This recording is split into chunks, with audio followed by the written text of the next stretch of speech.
Elisabeth und Hans, ihr seid ja zwei Geschwister und bewirtschaftet gemeinsam den Hof. Wie schaut denn bei euch die Arbeitsteilung aus? Die Arbeitsteilung, ja, puh. Ja.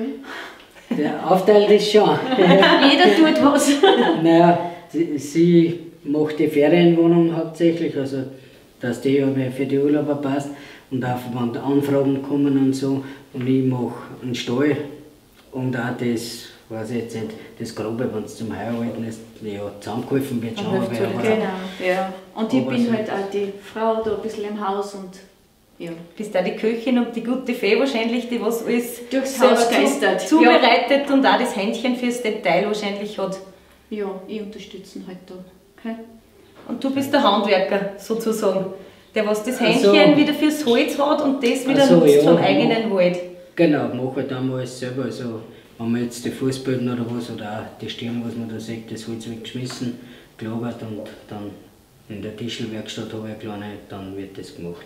Und eure Eltern unterstützen euch auch wahrscheinlich tatkräftig. Auf alle Fälle. Die Ja. ganze Familie ist aber eigentlich, wenn viel Arbeit ist, helfen da alle zusammen. Die sind da. Der Vater ist jeden Tag da. Der geht auch viel ins Holz, macht die kleinen Knädelnetz, weil mittlerweile ist er auch schon in einem Alter, wo man nicht mehr so kann. Aber sonst war er überall dabei. Jeder Also, tut ein wenig was. Und wenn es zum Heim ist, dann helfen mir auch meine Kinder und mein Mann natürlich auch mit, weil wir dann mehr was brauchen. Okay? Ja, das funktioniert ganz gut. Schön, wenn man so Ja. zusammenhilft und mit anpackt. Da hat man dann auf Nacht der Freude, wenn man sich wahrscheinlich dann ins Gefühl sitzt und kann man stolz sein, dass man es geschafft hat.